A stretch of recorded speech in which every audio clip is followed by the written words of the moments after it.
ये सन्नाटे भरी तस्वीरें देख रहे हैं आप। ये सन्नाटा एक बार फिर से लागू होने जा रहा है क्योंकि आज रात 10 बजे से लॉकडाउन का ऐलान हो चुका है और प्रत्येक शुक्रवार की रात 10 बजे से लॉकडाउन रहेगा। तो आइए पुलिस अधीक्षक डॉक्टर अरविंद चतुर्वेदी ने क्या कहा पूरा माजरा समझते हैं, तभी तो आप जानेंगे कि घर से निकले या ना निकले। एक शुक्रवार को रात 10 बजे से सोमवार 5 बजे तक एक विशेष लॉकडाउन रहेगा। इसका प्रयोजन दर्शक समझ लें कि कोरोना संक्रमण लगातार बढ़ रहा है, हमें इसकी चेन तोड़ना आवश्यक है।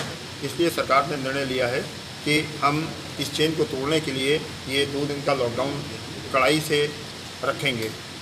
मैं स्पष्ट करना चाहता हूं कि जो गाइडलाइन है उसकी समरी के हिसाब से प्रत्येक शनिवार रविवार को सभी सरकारी कार्यालय बंद रहेंगे। केवल आवश्यक सेवाओं से संबंधित बैंक, रेलवे, बिजली इस प्रकार के विभाग खुले रहेंगे और इनके कर्मचारी स्वतंत्र रूप से आवागमन कर सकेंगे। उन्हें किसी अतिरिक्त पास की आवश्यकता नहीं है, केवल उनके पास उनका विभागीय आईडी कार्ड होना चाहिए। पुलिस को और प्रशासनिक अधिकारियों को स्पष्ट निर्देश दिए गए हैं कि जिन लोगों के पास भी आईडी कार्ड है और वो किसी आवश्यक सेवा विभाग में कार्यरत हैं तो उन्हें न रोका जाए। इस लॉकडाउन के दौरान सभी प्रकार के हाट, बाजार, गल्ला मंडी, व्यावसायिक प्रतिष्ठान शहरी या ग्रामीण क्षेत्र में बंद रखे जाएंगे। इसलिए ऐसी दुकानों पर न दुकानदार जाएंगे और न ग्राहक जाएंगे। सामान्य दिनों में ये सारे प्रतिष्ठान सवेरे 9 बजे से रात 9 बजे तक खोले जा सकेंगे। इस दौरान प्रत्येक व्यक्ति को मास्क लगाकर रहना अत्यंत आवश्यक है, चाहे वो पैदल चल रहा हो, साइकिल पर चल रहा हो, दोपहिए या पब्लिक ट्रांसपोर्ट या कार में चल रहा हो, मास्क उसके पास अवश्य होना चाहिए। मास्क न होने की स्थिति में उसका आर्थिक जुर्माना किया जाएगा। ये भी स्पष्ट करना चाहता हूँ कि इस लॉकडाउन के दौरान जितने भी औद्योगिक प्रतिष्ठान हैं, आईटी कंपनीज़ हैं, वो चाहे शहरी क्षेत्र में हो या ग्रामीण क्षेत्र में, वो खुली रहेंगी। उन पर किसी प्रकार की कोई बंदी नहीं होगी। उन्हें अपने कार्यस्थल पर सोशल डिस्टेंसिंग और मास्किंग का ध्यान रखना होगा।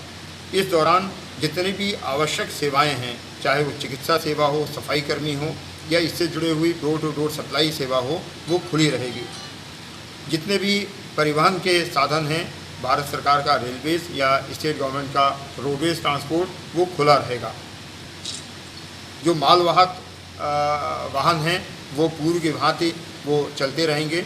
हाईवेज़ पर किसी भी प्रकार का प्रतिबंध नहीं है। हाईवेज़ पर जो ढाबे या होटल हैं वो भी खुले रहेंगे, उन पर किसी प्रकार का प्रतिबंध नहीं है। जो सर्विलांस टीम्स हैं, जो मेडिकल सर्विलांस टीम हैं, वो नियमित काम करती रहेंगी और हमारा जनता से अपील है कि उनका पूर्ण सहयोग दें। इस लॉकडाउन अवधि में जितने भी प्रकार के निर्माण हैं, चाहे वो सरकारी निर्माण हों, अर्ध सरकारी हों या प्राइवेट निर्माण कार्य हों, वो चलते रहेंगे। उनके श्रमिकों पर, उनके कारीगरों पर, उनके सुपरवाइजर्स पर, ठेकेदारों पर किसी प्रकार का रोक नहीं है। इस संबंध में भी पुलिसकर्मियों को अलग से निर्देश दिए जा रहे हैं कि अगर कोई व्यक्ति किसी साइट का प्रमाण पत्र दिखाता है, कार्य प्रमाण पत्र दिखाता है, तो भी उसे अनुमन्य माना जाए।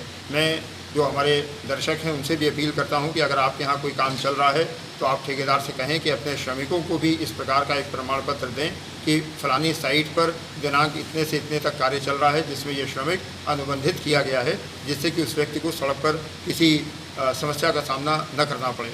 मैं आप सभी लोगों से ये भी अपील करता हूं कि ये बरसात का सीज़न आरंभ हो गया है। इस समय तमाम संक्रामक रोग फैलने का भय होता है। कोरोना के अतिरिक्त जो संक्रामक रोग हैं उनसे निपटने के लिए सरकार की एक लंबी चौड़ी योजना बनी हुई है, जिसमें विशेष रूप से स्वास्थ्य विभाग या अन्य संबंधित विभाग कार्यरत हैं। आप उसमें सहयोग करें। अपने घरों के आसपास पानी न जमा होने दें।